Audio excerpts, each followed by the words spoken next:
दोस्तों, जो चीनी पूरे भारत में पहले 40 से 45 रुपए किलो आसानी से मिल जा रही थी, आज वो चीनी 65 से 70 रुपए किलो मिल रही है और लोगों ने इसे स्टॉक करना शुरू कर दिया है। लोग कह रहे हैं चीनी महंगी होने वाली है। इसी तरह जो गुड़ पहले 40 से 50 रुपए किलो मिल जा रहा था, अब वो 60 से 65 रुपए किलो हो गया है। इसी तरह जो चावल 25 रुपए किलो मिलता था, साधारण चावल, एक आम आदमी जो इसे खाकर अपना पेट भरता था, आज वो 30 से 35 रुपए किलो के आसपास हो गया है। इसी तरह जो मक्के का आटा पहले 36 रुपए किलो मिल रहा था, अभी वो 40 से 42 रुपए किलो हो गया है। लेकिन यह महंगाई अचानक नहीं बढ़ी है। इस महंगाई के पीछे एक बहुत बड़ा कारण काम कर रहा है। इस वीडियो में हम उस कारण को विश्लेषण के साथ समझेंगे। साथ में हम इस वीडियो में यह भी समझेंगे क्या चीनी महंगा होने के बाद चावल भी महंगा होने वाला है, और चावल कितना महंगा हो सकता है, चीनी और कितनी महंगी हो सकती है।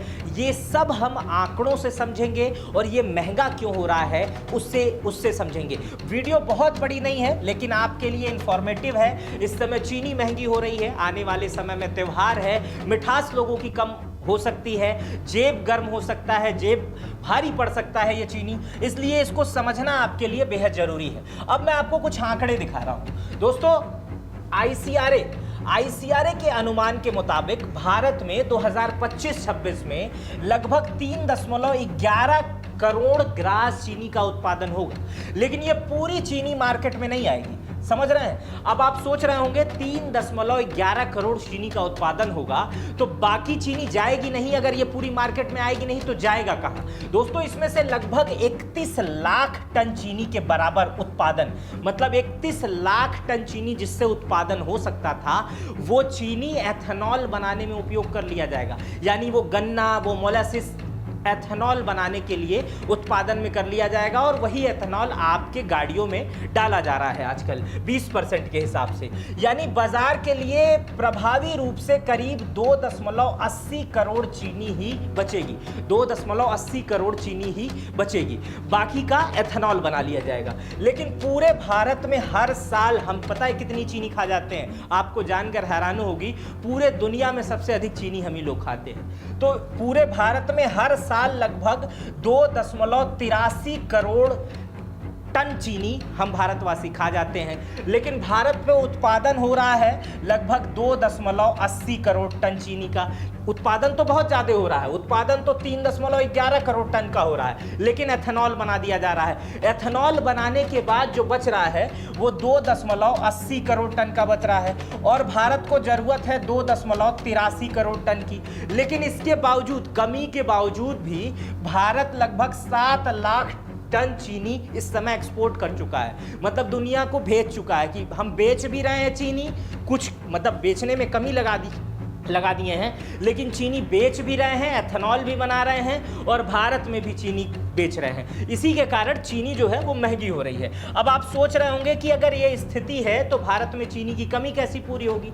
यह कमी स्टॉक से पूरी होगी। हर देश के पास एक स्टॉक होता है, हमारे पास भी स्टॉक है। यह स्टॉक है, लेकिन ये स्टॉक को आप समझिए, इस साल के अंतिम तक ये स्टॉक 43 लाख टन का हो सकता है, लेकिन इससे पिछला साल जो था वो 53 लाख टन का था। यानी बफर स्टॉक से हम 10 लाख टन घट रहे हैं।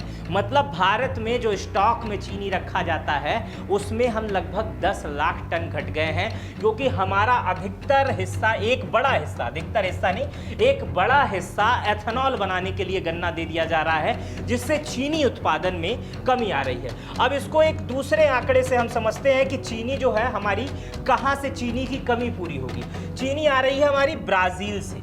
दुनिया का सबसे बड़े उपभोक्ता के पास चीनी कौन भेज रहा है? ब्राजील। और ब्राजील कच्ची चीनी भेजेगा, ब्राजील कच्ची चीनी भेजेगा, यहाँ की रिफाइनरी में आएगा, फिर उसके बाद से वो सफ़ेद चीनी बनेगी और आप तक पहुँचेगी। भविष्य में त्योहार है, इसके लिए भारत जो है ब्राजील से लगभग 10 लाख टन कच्ची चीनी खरीद रहा है, और भारत ने आयात का शुल्क घटा दिया है। ऐसा पहली बार भारत में हुआ है।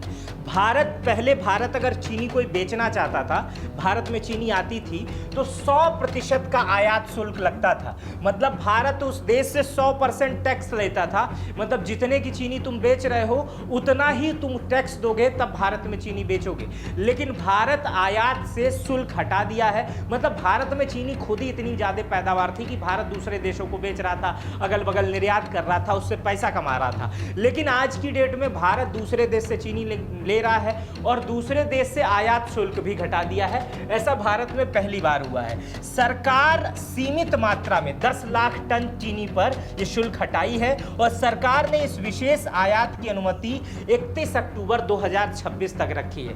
यानी बाजार से जो 40% चीनी महंगा हुआ है इस समय बाजार में, उसकी पूर्ति करने के लिए ब्राजील से चीनी आ रही है। और ब्राजील से इतने आसानी से चीनी नहीं आएगी। ब्राजील जहाज जाएगा हमारा, उसमें 1 आध महीना लगेगा। मतलब 1-2 महीने के बाद वहां से चीनी आएगी। अभी हम बफर स्टॉक जो है उसको यूज कर रहे हैं, इसलिए चीनी बाजार में पहले से ही महंगी हो रही है। और ये डर जो है, इस तरह की वीडियोस भी हो रही है और जिनके पास स्टॉक है, शेयर मार्केट भी चीनी का खूब कूद रहा है, क्योंकि बाजार में चीनी की डिमांड अब बढ़ने वाली है। आने वाले समय में त्योहार आने वाले हैं और उसमें मिठाइयाँ खूब बनेंगी। मिठाइयाँ बनेंगी तो चीनी का उपयोग बढ़ेगा और इसी से चीनी का मार्केट इस समय बूम कर रहा है। अब मैं बता रहा हूँ आपको, जो चीज़ बताने जा रहा हूँ वो बिल्कुल आपके लिए नया है। नया इसलिए है क्योंकि आप एथेनॉल को समझेंगे। एथेनॉल जो भारत का इस समय एक चर्चा का विषय बना हुआ है कि आपकी गाड़ी में जो 20% एथेनॉल पड़ता है वो किन चीज़ों से बनता है। आप सिर्फ जानते हैं गन्ने से, नहीं, सिर्फ गन्ने से नहीं बनता है। भारत में गन्ने से तो एथेनॉल बनता है, उसके साथ मक्के से भी एथेनॉल बनता है। मक्के से एथेनॉल कैसे बनता है ये जानने के लिए आप यहाँ जो आई बटन पे वीडियो है वहाँ जाकर देख सकते हैं। मैं फैक्ट्री में खुद गया था, वहाँ से बताया हूँ कि मक्के से एथेनॉल कैसे बनता है, वो आप देख सकते हैं। मक्के से बनता है, इसके अलावा चावल से बनता है, गेहूं से बनता है, ज्वार व अनाज से बनता है। इसके अलावा कृषि अवशेष जो धान का भूसा, पराली, ये सब होता है, उससे भी एथेनॉल बनता है। इसके अलावा और भी चीज़ों से बनता है, लेकिन भारत में अभी ये 6 चीज़ें हैं जिससे खूब एथेनॉल बनाया जा रहा है। पहले नंबर पे गन्ना आता है, दूसरे नंबर पे मक्का, तीसरे पे चावल, चौथे पे गेहूं, ज्वार और कृषि। अब सोचिए ये एथेनॉल नहीं जब बनता था, जब कम मात्रा में बनता था, तो यही एथेनॉल की बजाय जो गन्ना, गेहूं हम बाहर बेच लेते थे, अपने वहाँ ही पूर्ति कर लेते थे।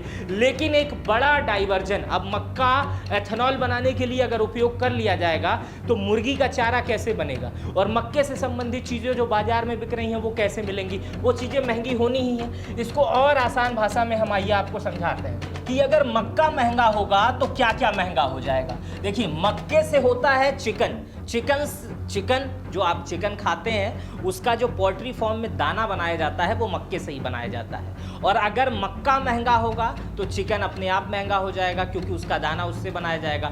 उसकी वजह से अंडा महंगा हो जाएगा। मक्के से ही पशुओं का चारा बनता है, अगर पशुओं का चारा महंगा होगा तो दूध अपने आप महंगा हो जाएगा। तो सोचिए एक चीज़ पे कितनी चीज़ें अड़ी हुई हैं। सरकार पेट्रोल में एथेनॉल मिलाने का जो लक्ष्य रखी है 20% के लिए, उसमें सबसे बड़ी मात्रा मक्के की, लगभग 35 से 36% एथेनॉल मक्के से ही निर्माण किया जा रहा है भारत में।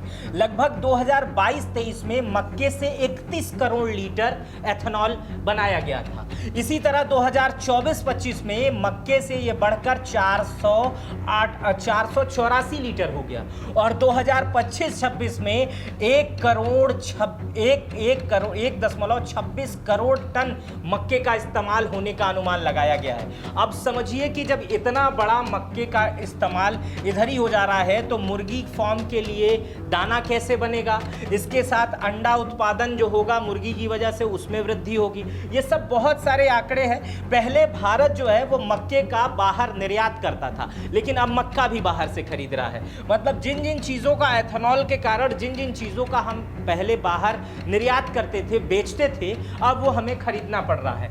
इसी तरह चावल को लेकर के भी ये असर पड़ रहा है। बहुत सारे एथेनॉल के प्लांट टूटे हुए चावल से बनाए जाते थे।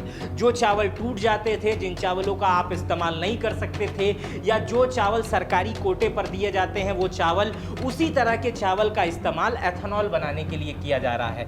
सरकार गन्ने और मक्के की कमी को संतुलित करने के लिए वर्तमान में फूड कॉरपोरेशन इंडिया FCI के बफर स्टॉक से लाखों टन सरप्लस चावल एथेनॉल बनाने वाली कंपनियों को दे रही है। टूटे चावल को से एथेनॉल को आवंटित किया जा रहा है।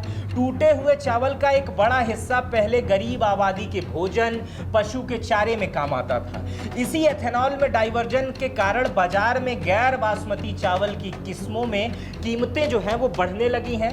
संक्षेप में कहें तो पेट्रोल में 20% एथेनॉल मिश्रण के लक्ष्य को पूरा करने के लिए चीनी के बाद पूरा दबाव मक्के और चावल पर आ गया है, जिससे ईंधन बनाम भोजन की एक नई बहस शुरू हो गई है।